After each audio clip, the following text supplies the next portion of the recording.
신기한 새로운 거, 새로운 코너입니다. 포인트 할인.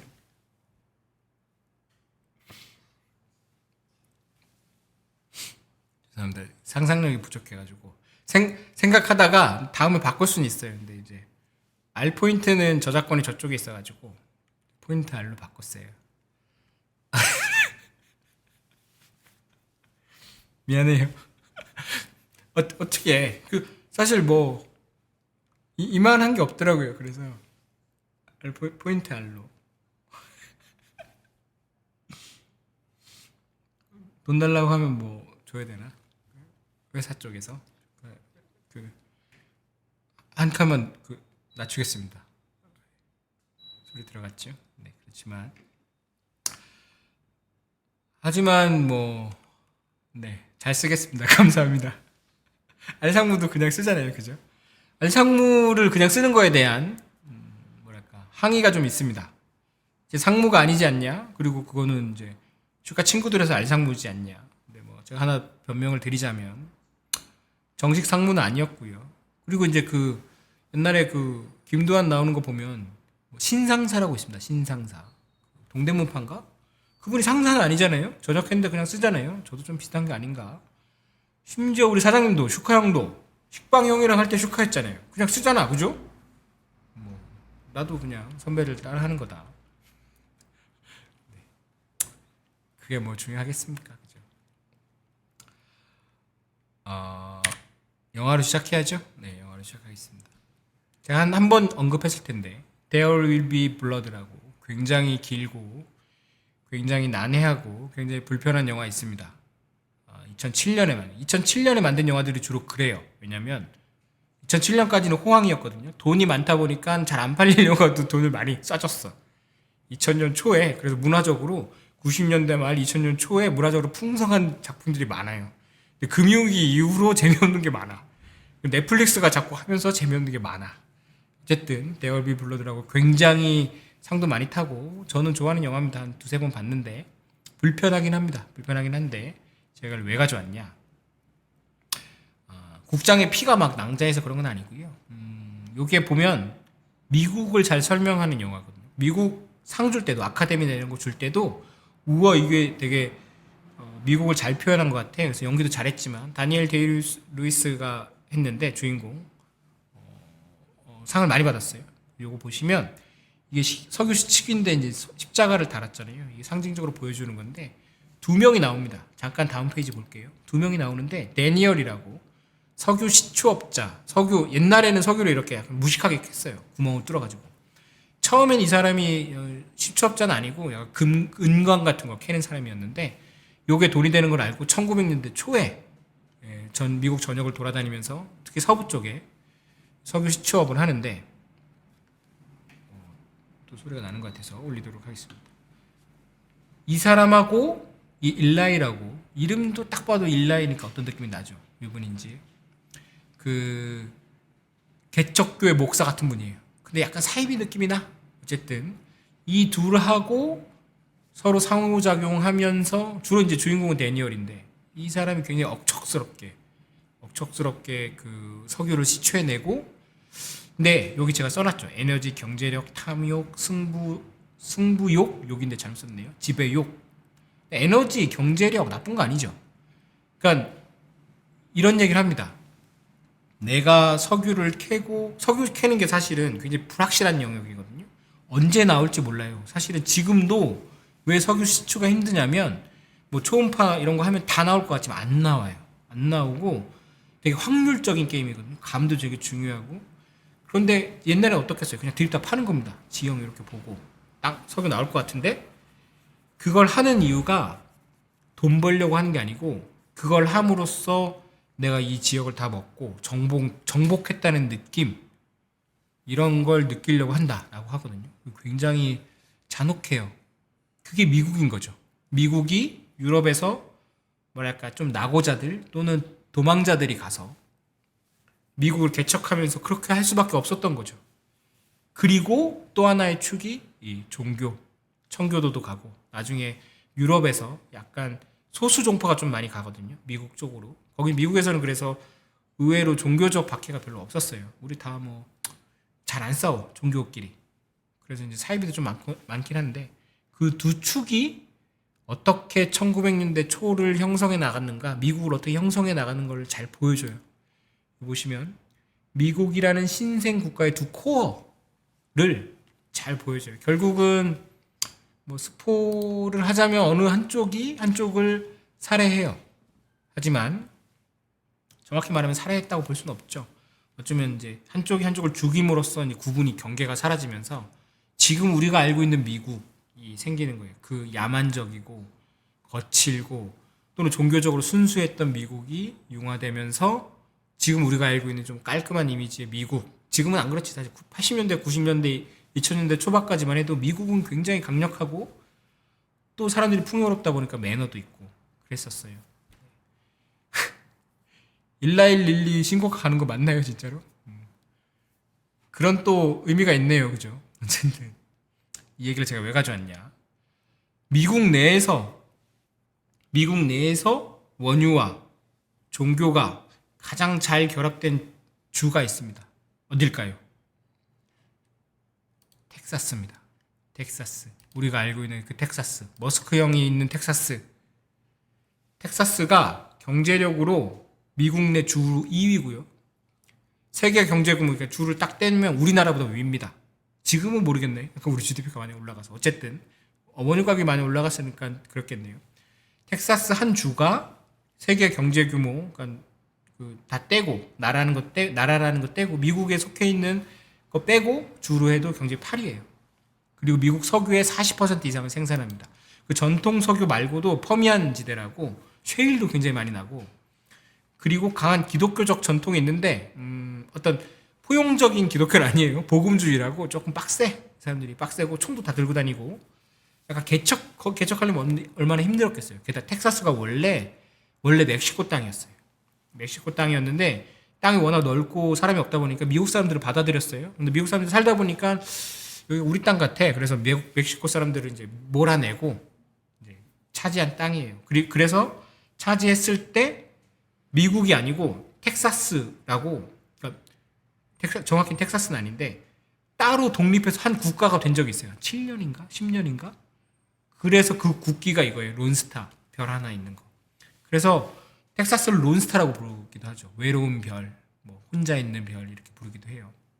그리고 우리가 알고 있는 그 론스타 펀드가 그 론스타 펀드고, 그 강남 SFC 산 거, 파이낸스 센터 산 거, 그 론스타 펀드에 돈을 넣은 게 부시 가족이기도 합니다. 그죠? 그래서 텍사스가 굉장히 강한, 어떻게 보면 멕시코 땅이었긴 하지만 미국의 코어 느낌이 나는 거죠. 원유도 나고 복음주의도 강하고. 그러니까 이쪽 사람들이 왜 그 딥스테이트를 싫어하냐면 이 동부에 있는 엘리트 놈들 맨날 이게 옳다 PC함이나 강조하지. 야, 이게 미국이야. 이 거침, 이 야생, 이 자유로움이 미국이야 라고 하는 거죠. 이 사람들이 그렇게 얘기하는 거예요. 그럴 수도 있죠. 저도 텍사스가 의외로 살기가 좋대요. 의외로. 근데 가끔 뭐 인종차별이 있다고 하더라고요. 하지만 다 좋다고 하던데 총 들고 다니기 때문에. 이 텍사스에서 그런 대통령이다 보니까 대통령이 2명이나 나옵니다. 게다가 아버지 아들이야. 부시. 이렇게 우리는 부시라고 쓰는데 사실 부시고요. 부시. 이 사람들이 이제 보면 교울지인데 게오르그잖아요. 그대로 읽으면 약간 독일될 수도 있어. 느낌상. 부시가 뭐냐면 그 부시맨 할 때 그 부시예요. 그래서 제가 찾아봤죠. 제 이름 약간 오타쿠잖아요. 왜 이름이 부시일까 하고 많은 것 중에 부시맨, 숲풀 근처에 사는 사람을 부시라고 했을 가능성이 높대. 그래서 이 조상들은 마을 안에서도 약간 숲풀 그 근처에서 살았을 수도 있다라고 하더라고요. 이 이름은 조금 약간 토속적이고 이름은 좀 정감이 있는데, 이 양반들이 부시 가문이 미국의 굉장히 유서 깊은 엘리트 가문입니다. 특히 동부에서 법률, 금융, 정치의 엘리트 집안이에요. 부시 가문이. 그런데 특이하게 아버지 부시, 조지 H.W. 부시. 이것도 얘기할까? 왜 이 사람은 미들네임이 허버트 워커가 붙었을까? 아들은 조지 워커 부시. 끝이야. 워커도 이제 걷는다 이런 뜻인데. 어쨌든 걷는 사람 이런 뜻인데. 조지 H.W. 부시 외할아버지 이름이 허버트 워커랍니다. 그 외할아버지가 부자야. 금융권의 부자야. 그래서 애를 낳는데 부시라는 성은 오케이. 그리고 게오르그 뭐 조지 오케이. 근데 이제 외할아버지 이름을 좀 주고 싶었던 거예요. 그래서 원래 외할아버지 성이 워커니까 워커만 주면 되는데 두 개 다 줘. 부자니까. 그래가지고 허버트 워커를 다 놨대요. 그래서 아버지는 조지 허버트 워커 부시인데 허버트 워커 하기는 여기 줄임말 미들네임은 점 찍고 그리고 아들한테는 허버트까지 주기 좀 그러니까 워커만 줘서 그러니까 요거 이제 그 우리도 이제 아버지 성하고 어머니 성 좀 이렇게 하잖아요. 그렇게 된 거죠. 이 친구도 뭐 김조광수님처럼 된 거야. 이 친구도 보면 그래서 우리가 부시라고 부르지만 어쨌든 붙어 있는 거고 이 집안이 특이한 게 동부 엘리트 집안인데 거기에서 예일을 나온 다음에 서부로 갑니다. 서부로 가서 텍사스에 가서 이 아버지 부시가 석유를 캐기 시작합니다. 1950년도에.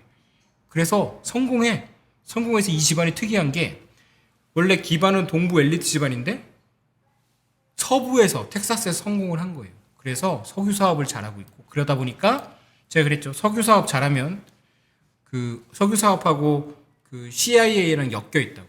그래서 나중에 CIA 국장도 합니다. 여기 보시면 1976년에 CIA 11대 국장까지 합니다. 특이한 게 스컬 앤 본즈라고 요거 그 업무론 나올 때 맨날 나오는 건데 요 스컬하고 본즈예요. 이게 예일대에 있는 약간 좀 잘 나가는 집안 애들만 모이는 건데 둘 다 그 소속입니다. 그래서 스컬 앤 본즈 출신 미국 고위층이 되게 많죠. 이 두 명의 부시가 대통령이 됐고요. 텍사스라서 가능한 겁니다. 이 둘이 대통령일 때 두 개의 타워를 얘기를 해야 된다. 아들 부시 때 보시면 대통령을 2001년부터 2009년까지 하고 했었는데 2001년에 9.11 테러가 나죠. 이쯤 되면 이제 느낌 오시죠? 오늘의 주제가 뭔지. 오늘의 주제가 원유 3편입니다. 원유. 제가 이제 2편까지는 머니코믹스에 썼었죠. 오늘 원유 세 번째 얘기. 9.11 테러가 제가 왜 기억하냐면 2001년에 제 군에 있을 때였어요.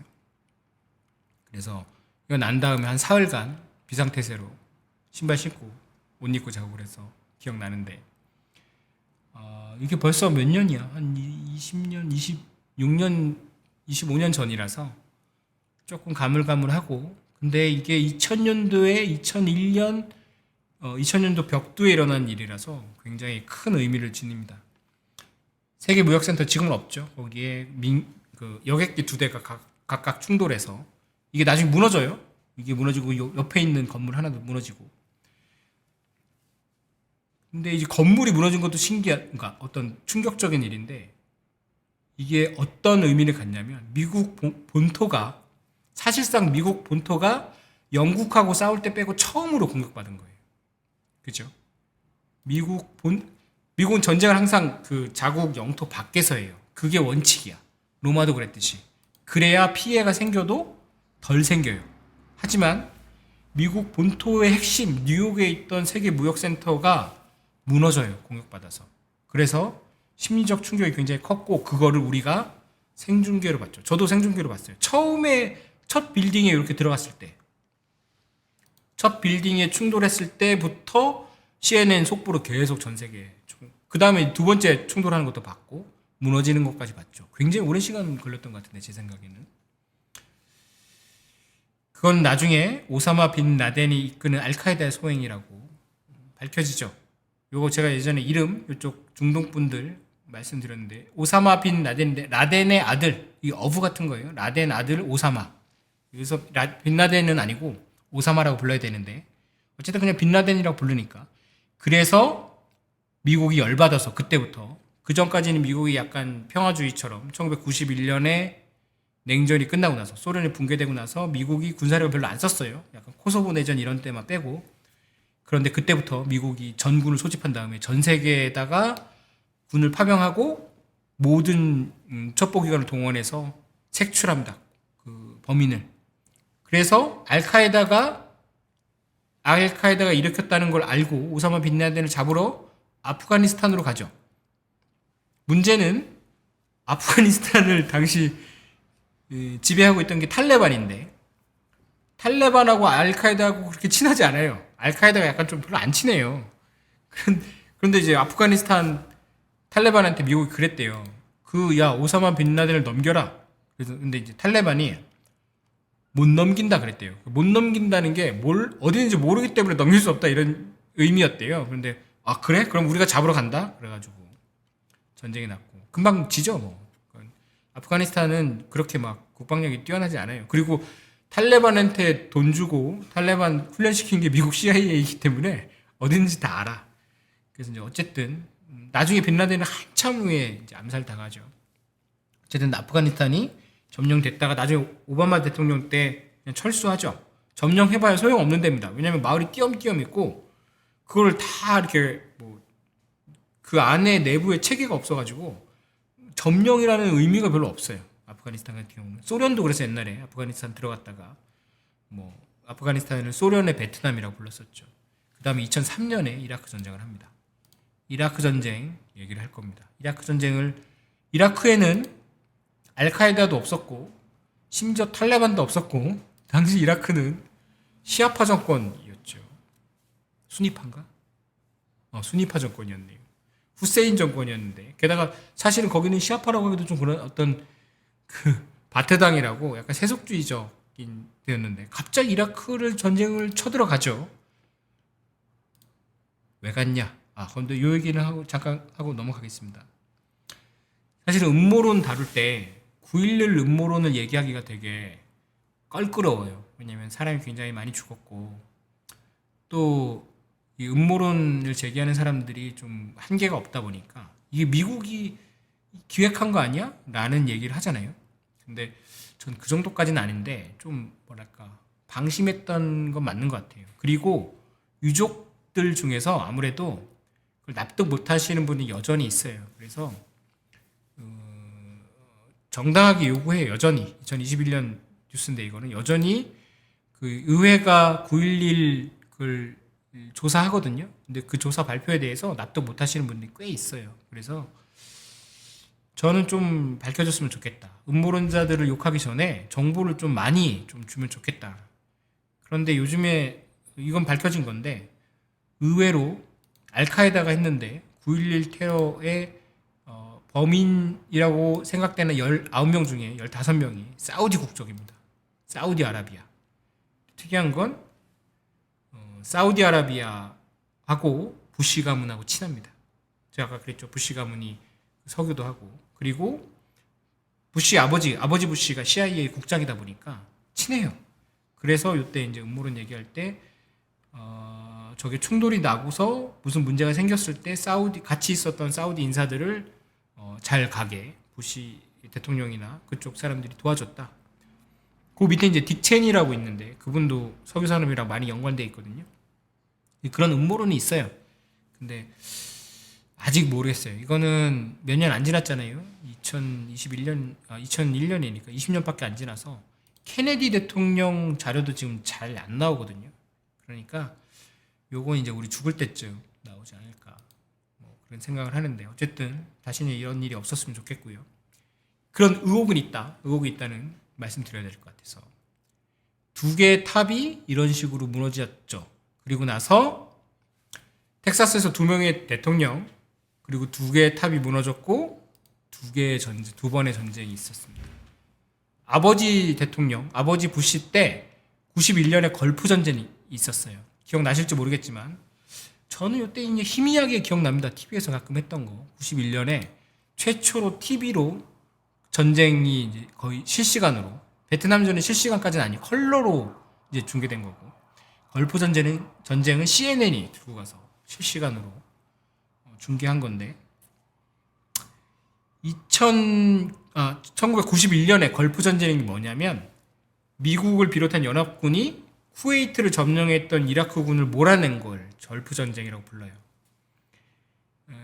이라크가 쿠웨이트 지도 보시면 이라크가 이렇게 있고 쿠웨이트가 요 끝에 달려 있거든요. 작은 국가예요. 근데 이라크가 쿠웨이트를 1990년에 8월 2일에 침공합니다. 그냥 밀고 들어가. 금방 끝나요. 금방 끝나고 점령하고 있었는데 왜 했냐면 쿠웨이트가 증산을 해. 원유를 막 증산해서 원유 가격을 낮춘다고 이라크가 욕하면서 들어가서 쿠웨이트를 그렇게 못하게 하고, 그리고 이제 쿠웨이트랑 이라크랑 유전이 붙어 있거든요. 이렇게 쪽 빨아서 우리 유전 걸 가져간다 라고 비판하면서 후세인이 쿠웨이트를 점령해 버립니다. 미국이 그러지 마. 야, 니네 아니잖아 라고 했는데, 그래서 이제 90년 후반쯤에 유엔 결의안 같은 걸 해요. 유엔에서 1991년 1월 15일까지 다 나가. 이라크군 철수하라고. 철수를 안 해요. 그래서 그때부터 17일부터 여기서는 다국적 군이라고 부릅니다. 여기서는 연합군이라고 안 하고 미국을 중심으로 유엔군들, 유엔에 소속된 그 국가 중에 일부가 군을 파견해서 그러니까 쿠웨이트를 점령하고 있던 이라크군을 바로 밀어내요. 얼마 걸리지도 않아요. 금방 밀어내고, 원래 이라크군이 그렇게 강하지 않았으니까. 끝이야. 그리고 밀어내고 말아요. 쫓아가서 사담 후세인을 제거하지 않아요. 이게 굉장히 중요한 겁니다. 제가 지금 말씀드린 것 중에서 이게 지금 생각하면 되게 의아하잖아요. 트럼프는 가만히는 아니지. 그러니까 하여튼 이란 지도부를 한 번에 폭사시키는데 쿠웨이트를 점령한 이라크 군을 몰아내는 거에서 끝나. 안 쫓아가. 이라크 군이 그냥 가면 돼. 뭐야? 그러면 우리도 잠깐 옆에 있는 나라 점령했다가 뭐라고 하면 빼면 되나? 이상하죠? 처음에 이라크가 쿠웨이트를 점령했을 때 제일 먼저 미국이 한 행동은 제일 먼저 미국이 한 조치는 사막의 방패 작전이었어요. 1990년에. 사막인데 방패 뭘 막아? 사우디아라비아로 막아주는 거였어요. 사우디아라비아 앞에 방어선을 칩니다. 왜냐하면 키신저 때부터 사우디아라비아랑 미국은 원유에 대해서, 석유에 대해서 협정이 있었어요. 내가 너네들을 여기서 지켜주고 너네를 여기에 어떤 이 중동의 맹주로 인정하는 대신 너네는 페트로달러라고, 원유 팔 때는 달러 받아야 되고 너가 산유량이 제일 많으니까 오펙을 좀 통제해줘 라고 그랬거든요. 근데 이제 사우디아라비아는 그 당시만 해도 무력이 좀 약했어요. 근데 이라크는 이란이랑 싸우면서 굉장히 강했고, 그래서 사우디아라비아로 그대로 밀고 갈까봐 우선 사막에 방패를 친 다음에 그 치고 나서 나중에 사막의 폭풍이라고 다국적 군들을 데리고 가서 쿠웨이트에서 이라크군을 밀어내면서 땡 끝나요. 아버지 부시 때 사담 후세인은 쿠웨이트를 침공해서 굉장히 오래 점령했음에도 불구하고 전범이잖아요. 내버려 뒀어요. 아버지 부시 때. 왜 그랬는지 뒤에 나옵니다. 아들 부시 때는 어땠을까요? 아들 부시 때는 9.11이 터지고 나서 미국 열받았어. 야, 우리 본토를 공격해. 그래서 누가 우리를 공격했어? 알카에다네? 알카에다 어디 있어? 아프가니스탄에 있네? 아프가니스탄 가서 바로 점령합니다. 근데 아프가니스탄에 알카에다 오사마 빈라덴을 찾으러 갔는데 어디 있는지 몰라. 나도 몰라. 거기 지배하고 있던 탈레반도 몰라. 그래서 어떻게 하지 하고 있는데 갑자기 이라크에 문제가 있다고. 미국이 그러니까 쟤들이 문제라고 합니다. 그래서 사람들이 그때 프랑스 엄청 격렬하게 반대했어요. 왜냐면 프랑스도 이제 약간 그쪽에 지분이 있다고 생각했기 때문에. 왜? 쟤네가 왜? 이라크 좀 문제 있는 애긴 한데 왜? 제가 이번에 9.12 테러에 연관됐어? 아니 그건 아닌데 대량 살상 무기가 있는 것 같아. 그리고 그러니까 대량 살상 무기는 아니지만 화학 무기를 쓰긴 했어요. 나쁘지, 전범이지, 나쁩니다. 사담 후세인 되게 나쁜 통치자였어요. 저 때는. 근데 갑자기 세계는 납득이 좀 어려웠어요. 2003년에 왜 갑자기 그 총구를 틀어서 왜 이라크를 치지? 어쨌든 미국은 그런 거 신경 안 쓰고, 지금 트럼프 정부는 아니지만 유엔의 승인을 못 받아요. 유엔에서 처음에 91년 걸프 전쟁처럼 우리가 다 같이 이라크가 나쁘니까 몰아내자가 안 되고, 2003년에는 미국이 군대 보내주는데 우리도 보냈어요. 몇몇 나라만 데리고 이 연합군이잖아요. 여기서 보면 다국적군이 아니고 연합군 가지고 이라크를 들어갑니다. 근데 금방 점령해요. 워낙 미국이 세가지고 3월 20일 시작했는데 4월 9일 끝나.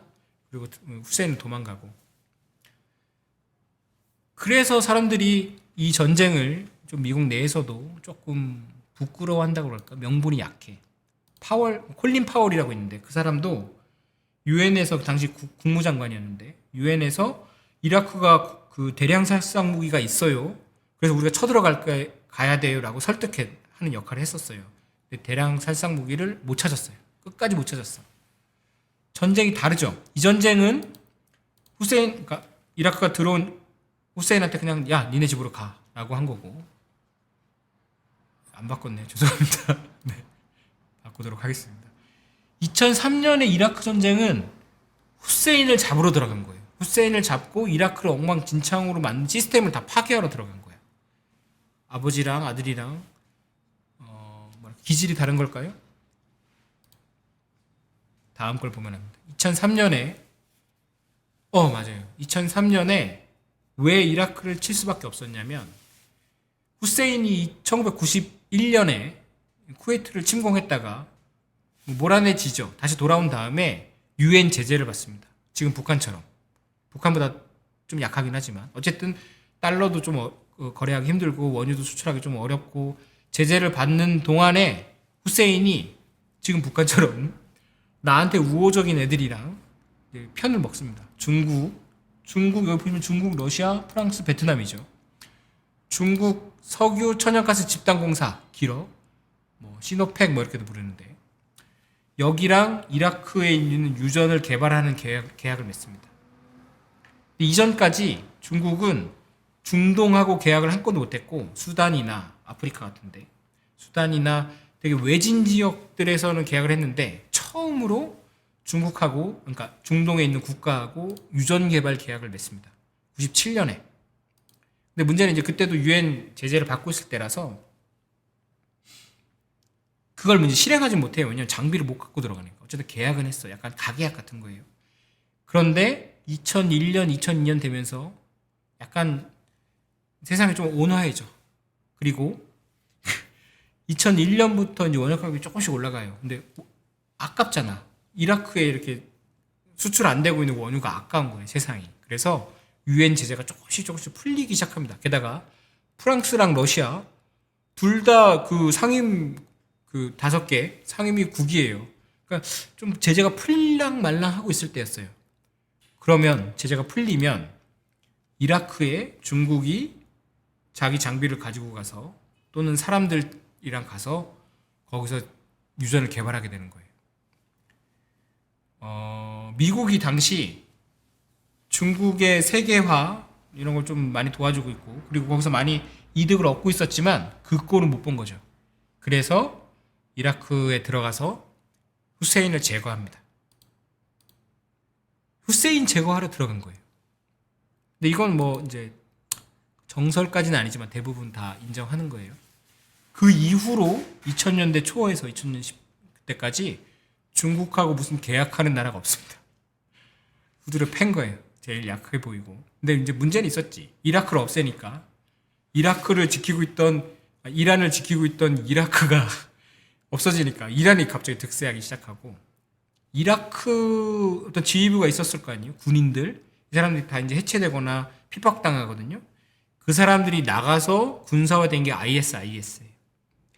그러니까 이거를 2003년에 이라크를 점령하고 후세인을 제거한 다음에 약간 방치해. 그러다 보니까 이라크에 있던 힘들이 분산 막 나가서 2010년에 테러도 엄청 많이 일어나잖아요. 그 훈련받은 친구들이 나가가지고 다 테러도 하고 ISIS도 되고 그렇게 돼요. 약간 어떻게 보면 이제 독소를 터트려버리고 나가버린 거지.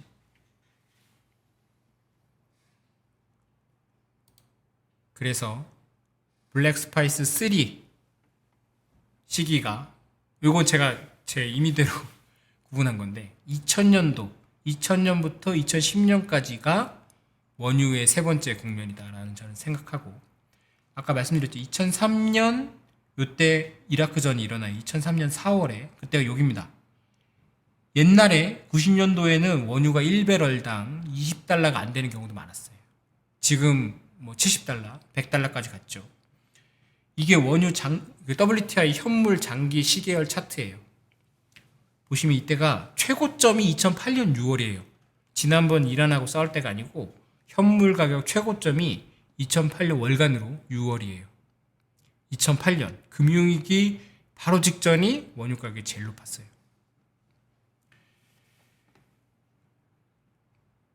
오일 머스트 플로우는 제가 그 듄 따라서 한 겁니다.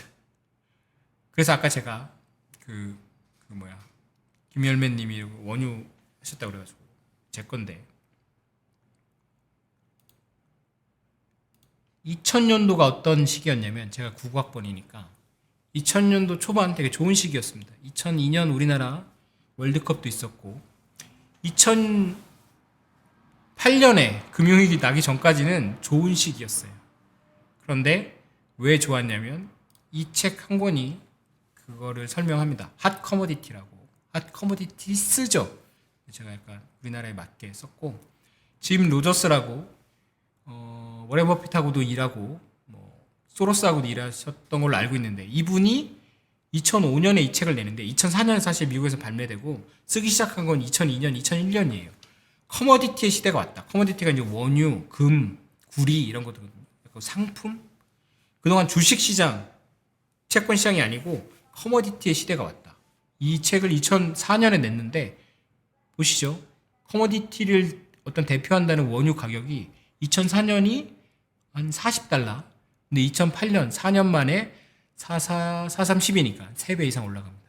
원유만 그렇게 올라간 게 아니에요. 구리도 엄청 비싸졌고 거의 모든 커머디티, 커피, 대두 다 비싸졌어요. 슈거 이때 어떻게 하냐고요? 제가 매매하고 있었거든요. 2007년에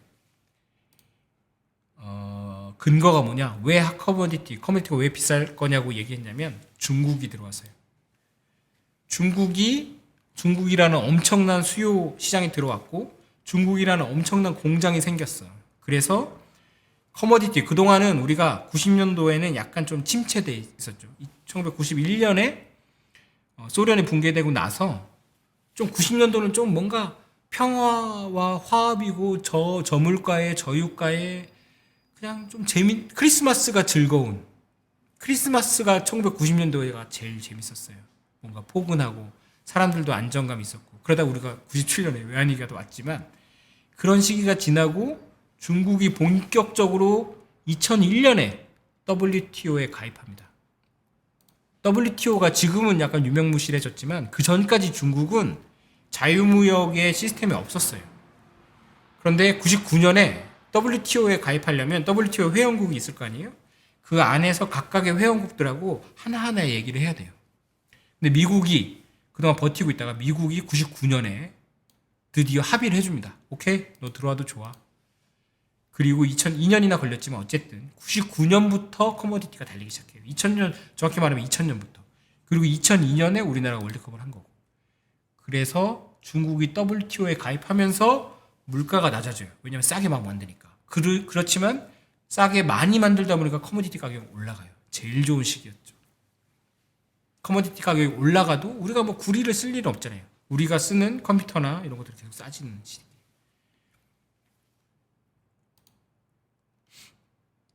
그런데 아까 기억나시죠? 2003년에 이라크 전쟁이 언제 일어났냐면 이때 일어났습니다. 2003년 4월에 26달러 이때. 사실은 올라가다가 이라크 전쟁이 나서 떨어져요.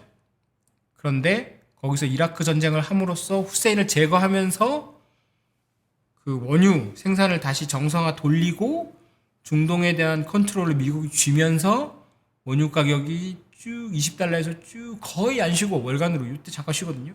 거의 금융위기 날 때까지 쭉 올라가요. 부시 가문이 지금 부시 가문 말고도 부시 내각에 있던 모든 네오콘들이 원유 산업에 특히 이제 딕 체니 같은 경우는 원유 산업에 굉장히 깊숙이 관여돼 있어요. 이들이 2003년에 이라크 전쟁을 함으로써 얻은 효과는 원유 가격을 상승할 수 있는 조건을 지킨 거예요. 만약에 이라크가 쿠웨이트를 점령하고 또는 오펙이 다시 결속했다면, 사우디아라비아를 안 막아줬다면, 사우디아라비아 뭐 이런 것들 안 됐다면, 컨트롤이 안 됐다면 이걸 컨트롤할 수 없었을 거예요. 물론 상황이 좋긴 했죠. 중국이 들어왔으니까. 이 얘기를 왜 말씀드리냐면, 이때 잠깐 이거 볼까요? 아버지 부시 때 쿠웨이트를 침공했을 때, 아버지 부시 때 이라크가 쿠웨이트를 침공했을 때 아버지 부시가 쿠웨이트 그 전쟁에 개입하잖아요. 그때는 원유 가격을 낮추는 방향으로 개입합니다. 내버려두면 원유 가격이 올라갈까봐. 아버지 부시가 원유 산업에, 아버지 부시 역시 원유 산업에 관련돼 있었지만 아버지 부시 때는 원유를 내리는 쪽으로 개입하고요. 아들 부시 때는 원유 가격을 상승시키는 쪽으로 개입해요. 왜냐하면 이때는 1990년도에는 여전히 냉전의 기운이 있었기 때문이에요. 1980년대, 1990년 초까지 소련이 붕괴하기 전까지 미국은 계속해서 낮은 원유 가격을 낮춰서 소련으로 들어가는 경화, 달러 그 금액을 그러니까 절대량을 낮추는 쪽으로 계속했었어요. 그래서 행정명령 같은 거 이런 거 보시면 소련에 대한 석유가스 부문 핵심 장비와 기술 통제 필요성, 유럽이 소련 가스를 못 사게 해야 된다라고 이제 정보 비밀 해제됐기 때문에 다 볼 수 있죠. 그래서 결국은 고르바초프가 그 압력을 못 이기고 1991년에 소련 연방, 소련이 뭐냐면 소비에트 연방이에요. 국가가 아니고 소비에트, 러시아 소비에트, 우크라이나 소비에트, 체코 소비에트들이 연방인 거예요. 걔들이 해체해요, 그냥. 해체하고 각각의 나라로 러시아, 체코, 우크라이나 이렇게 독립적으로 가는 거죠.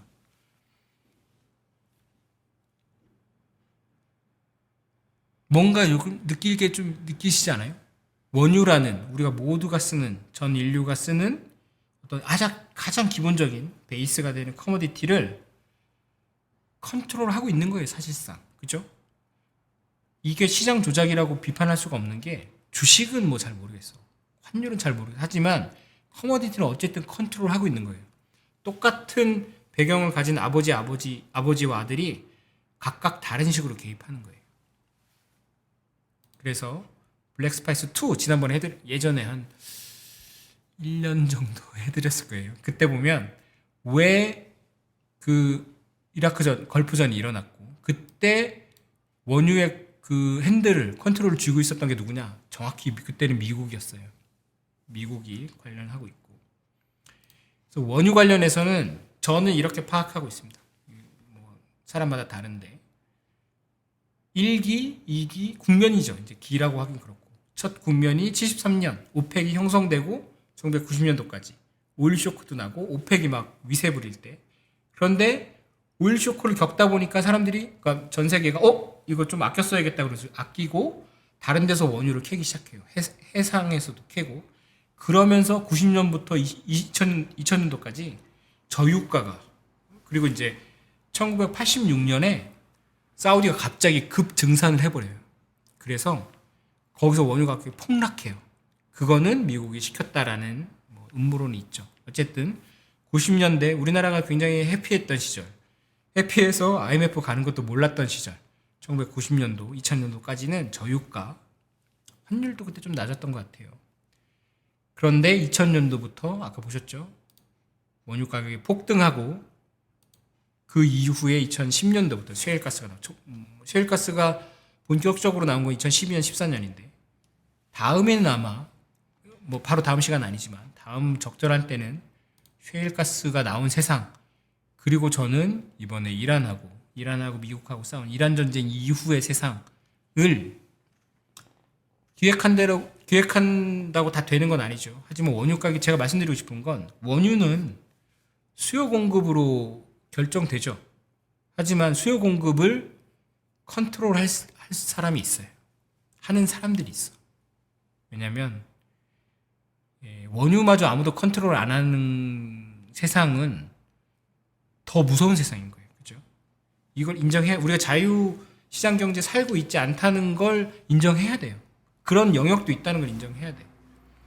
두에빌 주가는 자유시장이죠. 저 끝에 있으니까. 하지만 저 밑에 환율, 원유, 그래서 이거는 보시면 알겠지만 원유를 계속 올리려는 힘만 있는 것도 아니고 내리려는 힘만 있는 것도 아니고 그때그때 달라요.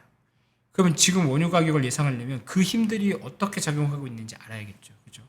지금 이때는 중국이 들어왔을 때는 원유 가격을 올리는 쪽으로 힘들이 작동했던 거죠. 셰일가스가 나왔을 때는 어땠을까요? 그건 나중에 볼 건데 짐작하시겠죠. 이때는 원유 가격이 내려갔습니다.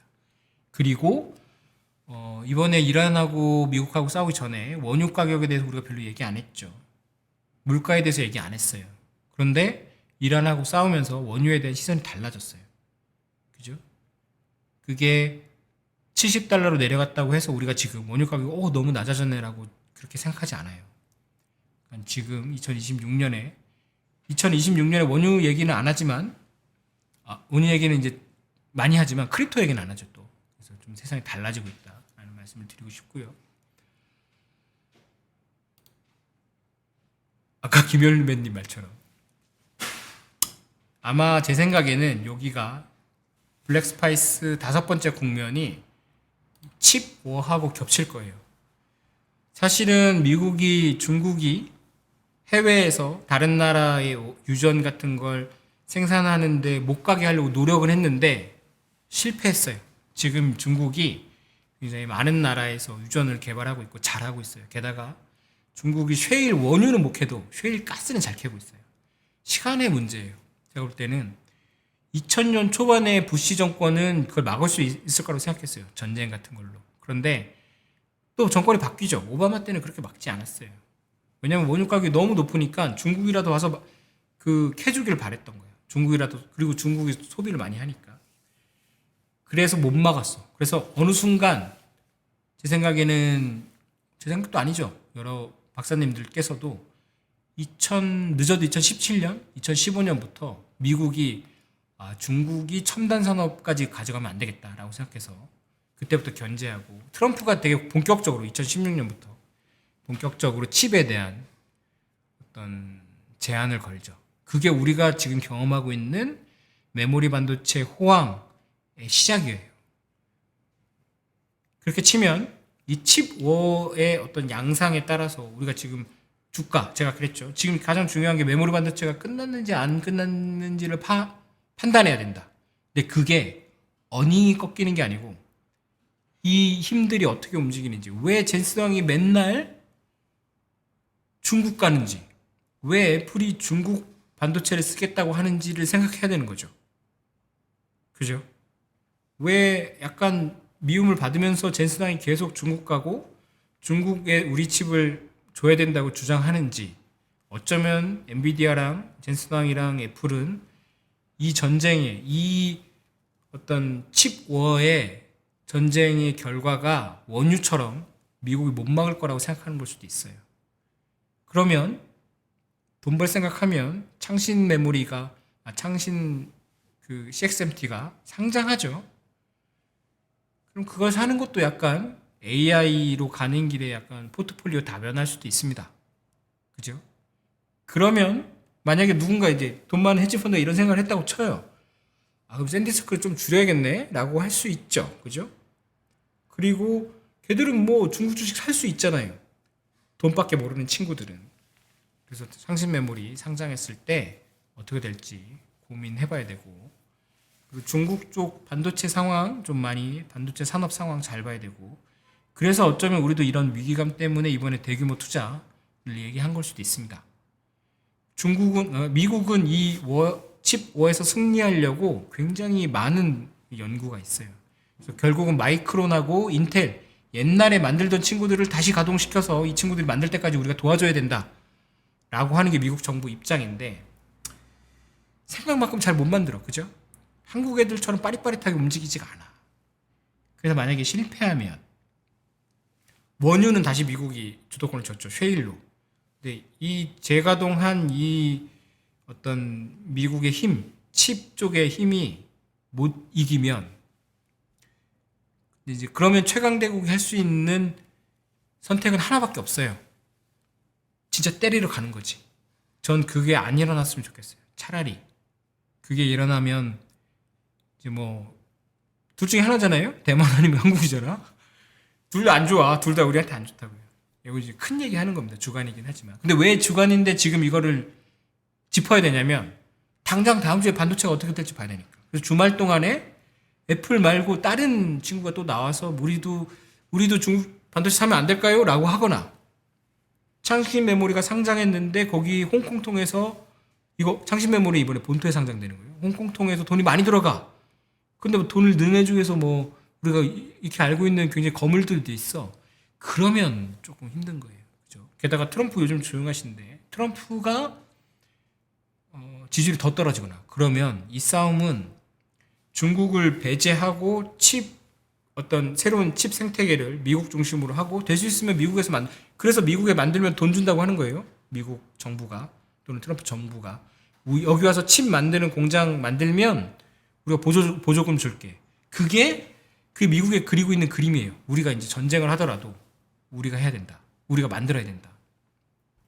근데 그게 실패해. 저는 사실 실패하는 게 낫다고 생각해요. 그래야 전쟁까지는 안 일어나니까. 근데 좌절된 미국은 또 어떤 얘기를 할지 모르죠. 그래서 제가 단순히 뭐 미국의 칩의 어떤 메모리 반도체의 어닝이나 이런 거 말고 제가 보고 말씀드린 건 이쪽 부분인 것 같아요. 미국에서 뭐 외교협회나 그쪽에서 이 칩이 어떻게 돼야 되는지 또는 이번 사태, 그러니까 애플이 그렇게 만약에 국방부가 그걸 오케이 해줘. 그래 애플 이거 살 수 있으면 사라. 그렇게 하는 거면 미국 정부가 아니고 딥스테이트도 태세를 바꾼 거예요. 그러니까 그때 가서 메모리 반도체가 빠져. 이상한데 내년에 DDRM 뭐 이런 거 비쌀 것 같은데 왜 빠지지? 늦은 거죠 이미. 그죠? 그러니까 그때 되면 살짝 반응하셔야 됩니다. 그 얘기는 제가 해드릴 거고 이상한 뉴스 제가 맨날 가져오니까. 그래서 하지만 이제 만약 그렇게 막 미국이랑 중국이랑 죽일 듯이 싸우고 이라크 전쟁하는 가운데서도 또는 이란 전쟁하고 있는 가운데서도 전쟁은 하지만 원유는 수출합니다. 왜냐하면 사람들이 살려면 플로우 해야 되는 계속 흘러야 되는 것들이 있어요. 식량, 원유, 달러 그리고 이제는 칩.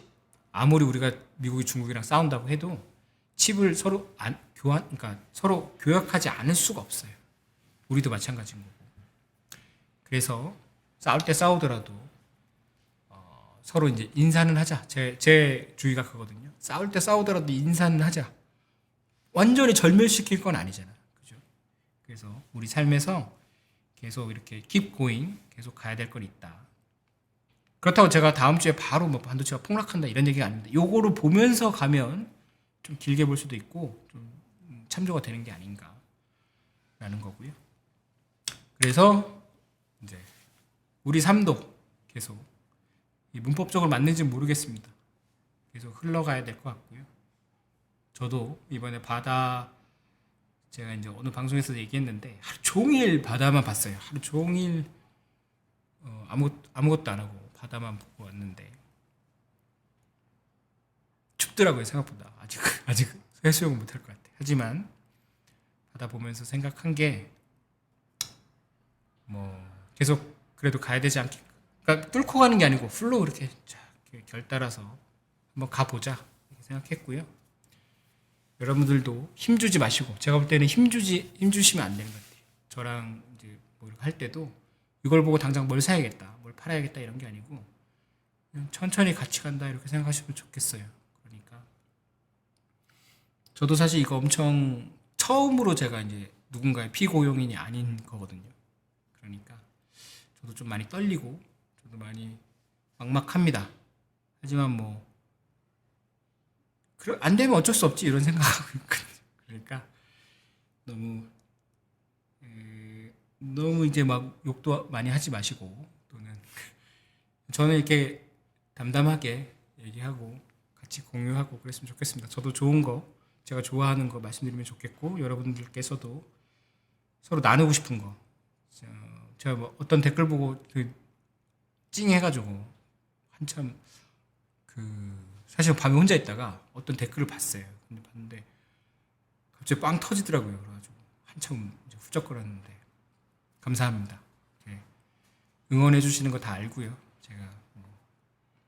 제가 뭐 이렇게 잘난 사람도 아닌데 응원해 주셔서 정말 감사드리고 저도 최선을 다해서 여러분한테 도움이 되고 세상에 도움이 되는 사람이 되도록 노력하도록 하겠습니다. 오늘 좀 짧게 한다고 했는데 역시 제가 항상 그 말이 많아졌어요. 나이가 많아지는 것 같아요. 그래서 짧게 했고요.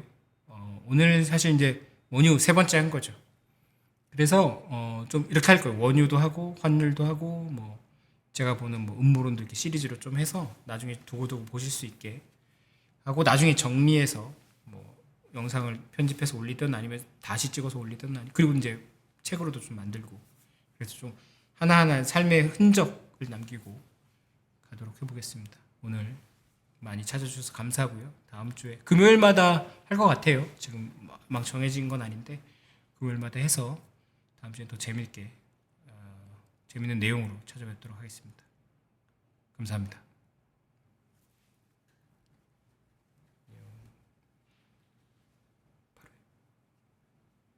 그리고 그 저희 여기 주부 형이 뭘 더 해야 된대요. 그래서 완전 끝난 건 아니고 질의응답 시간이 있습니다. 그거를 해야 된다고 그래가지고 또 뭐 혼자 할 수는 없으니까 빨리 해봐요. 네. 뭘 물어본대요. 물어보면 제가 대답을 해야 된대요. 네, 알상무님이 소개해 주셨던 그 주부인데요. 네. 제가 그 댓글 관리하고 했기 때문에 이제 약속드린 게 있어서 조금 여쭤보고 싶습니다. 그래서 맞아요. 저 형이 댓글 관리하십니다.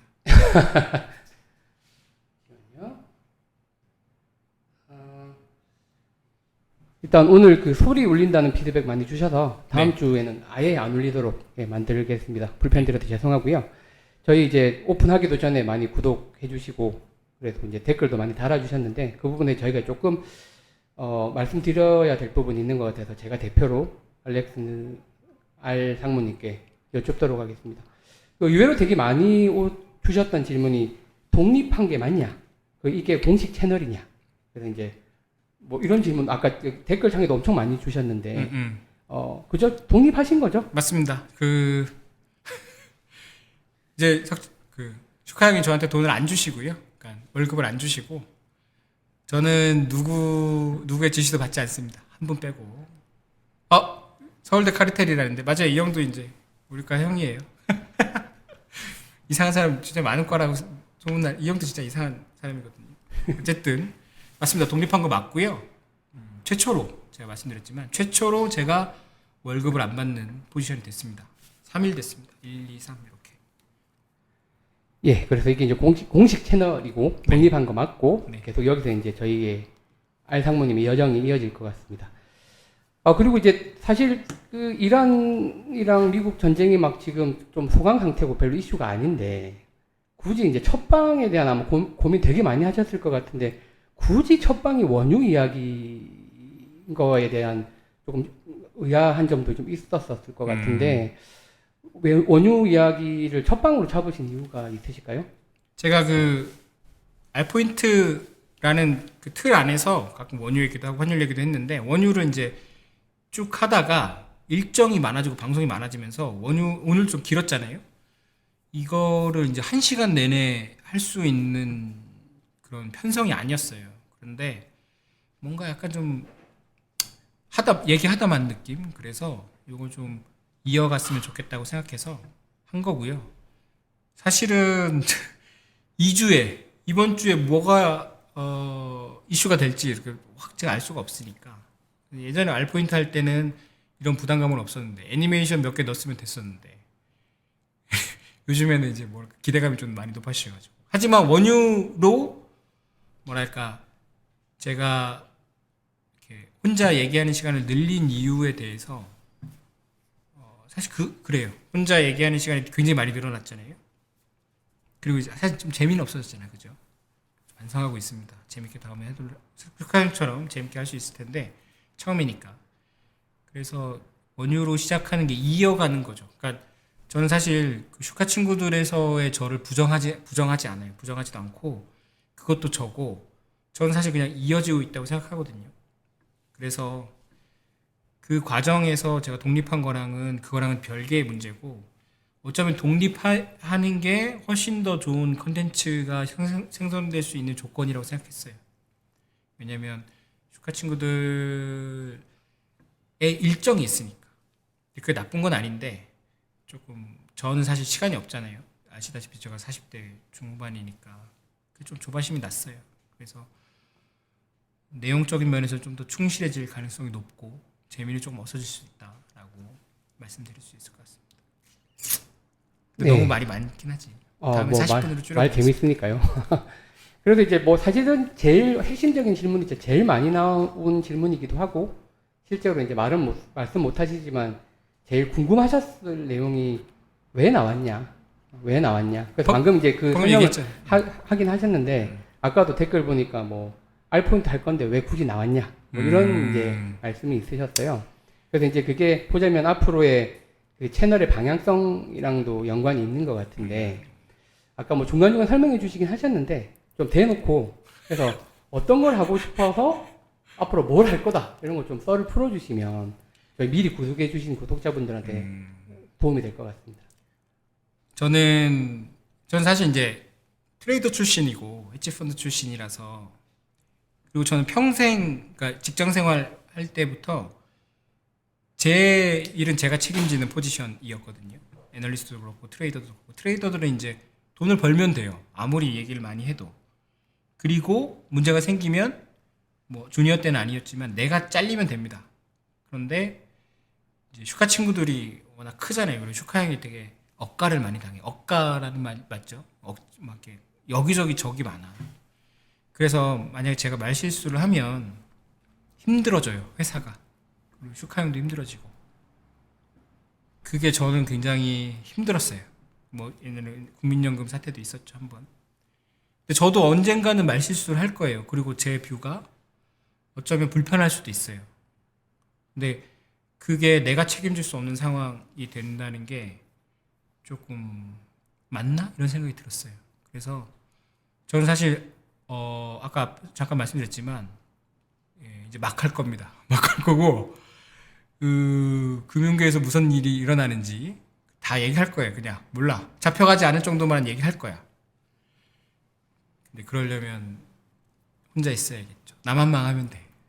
그리고 뭐 금감원 뭐 저 검찰 조사도 한번 받았고. 근데 이제 너무 좀 그럴 때가 됐잖아요. 우리도 이제 그 숨은 얘기가 그러니까 그 안에서 기저에서 흐르는 걸 얘기할 때가 됐어요. 맨날 그냥 뭐 욕 안 먹을 정도만 얘기하고 너무 답답해. 그죠? 뭐 환율이 왜 오르냐고 사실 뭐 다 알잖아. 우리 아는데 얘기는 안 해. 왜냐면 좌든 우든 뭐 롱이든 숏이든 욕 먹으니까 그냥 막 하려고 저는 불편하실 수 있는데 최대한 제가 그러니까 폴라이트하게 예의를 갖춰서 조롱하고 욕할 생각이니까 그렇습니다. 그게 큰 이유예요. 예, 뭐 큰일 났는데. 알성무님 뭐 근처에도 제가 오래 봐왔지만 이게 뭐 손해를 봐도 내가 보고 뭐 폐를 끼치는 건 정말 싫다. 뭐 약간 이렇게 답답한 성격이시잖아요. 그래서 그 답답한 성격 때문에 아마 나오신 것 같다. 아니 근데 회사가 아직 이제 뭐 있는 게 없어서 망해도 뭐 이제 네, 거기 같이 너무 큰 회사고. 알겠습니다. 앞으로 감사합니다, 슈카형. 많은 걸 기대하겠습니다. 그리고 이제 뭐 마지막 질문이자 뭐 되게 사소한 질문인데 진짜 생각보다 많이 의견 주셨던 게 합방 슈카 친구들 쪽이랑 합방도 할 거냐? 네. 그 질문의 배경에는 좋게 헤어졌냐? 싸웠냐? 뭐 약간 이런 게 좀 궁금하셨던 것 같아요. 당연히 또 그러실 것 같은데 그래서 이제 합방 가능성과 뭐 진짜 싸웠냐? 뭐 이런 거에 대한 조금 마지막 답이 있으면 좋을 것 같습니다. 제가 그 마지막 트레이딩 룸 자료에 보면 여정에 보면 제가 선리기원을 넣은 이유가 있어요. 선리기원이 헤어질 수밖에 없죠. 손오공이 떠날 수밖에 없습니다. 하지만 남아있는다고 행복하지도 않아요. 헤어진다고 떠나간다고 행복하지도 않아. 하지만 헤어져야 된다는 건 알아. 그런 거죠. 그런 거예요. 그 손오공일 때 자아선사하고 항상 좋지는 않습니다. 싸우기도 해요. 하지만 떠나가는 걸 서로 바라봐 주죠. 잊지 않아. 그리고 그 정도. 그래서 제가 그 영화 하느라고 엄청 고민했는데 그 정도입니다. 그리고 요쯤에서 제가 그 댓글 보면서 약간 감동까지는 아닌데 뭔가 제 마음을 어떻게 읽으신 건가. 푸딩 전사 햄스터님인데 여긴가 외롭고 행복을 찾는 사람들의 로타리가 이렇게 써주셨더라고요. 그래서 맞아요. 우리가 이제 어차피는 아니고 좀 외롭잖아요, 산다는 게. 그렇지만 이제 우리 행복했으면 좋겠잖아요. 그래서 저는 이 공간이나 요 커뮤니티나 뭔가가 좀 외롭고 뭐 힘들고 그렇지만 우리는 음지에 있지만 우리가 소수는 아니야. 소수는 아니지만 우리는 다 양지에 살지만 음지에 있는 것 같은 분들 있잖아요. 우리는 분노하거나 좌절하거나 누구를 욕하진 않아. 하지만 사실은 좀 외로워. 좀 외롭고 친구도 있었으면 좋겠고 그렇지만 행복하고 싶고 그런 분들이 모여서 오손도손 그냥 얘기하고 그랬으면 어떨까라는 생각을 하면서 만들었는데 어떻게 아셨어? 저는 이게 막 100만 유튜버가 되고 싶지도 않고 뭐 엄청난 돈을 벌고 싶지도 않아요. 사실 100만 되면 부담스러워. 그런데 그걸 서로 알아주는 사람들이 있었으면 좋겠어요. 서로 외로움이나 서로 아픔 같은 거 알면서도 얘기 안 하고 그럼 좋겠다라고 하고 다음 분도 한 분 있는데 너무 길게 쓰셔가지고 네, 요거는 못 읽어드려. 근데 제가 그 아이디만 읽어드릴게요. 우유곽 P4W인데 작가 생각 있으시면 저한테 뭐 유튜브는 DM을 못 보내나? 어쨌든 보시면 작가 자리 드리도록 하겠습니다. 잘 쓰셨어. 이런 유려한 글은 오랜만입니다. 저희 이메일로 보내주시면 됩니다. 아, 예. 여기서 제가 이제 한 문장. 어딘가 틈새와 경계에서 자신들의 자리를 찾아 사부작거리던 미미한 존재들이 찾아들 것이다.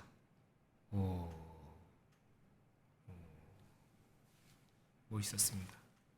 영포티 맞고요. 네. 근데 영포티지만 저는 그렇게 생각해요. 나이가 먹는다고 이렇게 고목처럼 말라가는 게 더 안 좋다. 그러니까 뭐 좀 영포티 같다고 욕을 먹어도 감동하는 사람이 되고 싶다라고 생각합니다. 너무 약간 애견처럼 되고 있긴 한데. 밤이라서 그렇습니다. 네. 자, 그래서 이제 오늘 여기서 마무리 할 건데, 네. 다음 주 금요일 날 또 하실 거죠? 하고 언제 뵐 수 있습니까?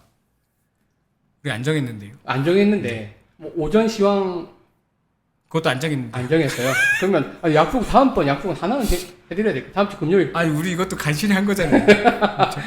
아 예. 근데 뭐지? 인스타에 제가 화목 그 아침에 잠깐 시황은 아니고 오늘 어떻게 했으면 좋겠다는 전략을 살짝 짧게 올리거든요. 그거는 이제 어차피 하는 거니까 올릴 수 있고 또 아마 좀 가능하면 대응 정도만 짧게 시황은 뭐 다 들으시니까 그건 좀 올려볼까 생각 중인데 기술적인 좀 문제도 있고 해서 노력하겠습니다. 네, 알겠습니다. 그러면 다음에 뵙는 걸로 하고 오늘 와주신 모든 분들 감사드립니다. 이제 진짜 빠이빠이. 그 마이크가 더 좋은 것 같은데요. 예, 제 개인 마이크입니다. 뭘 봐야 되나? 여기를 봐야 되나? 네. 감사합니다. 네. 어떻게 끄는 거예요?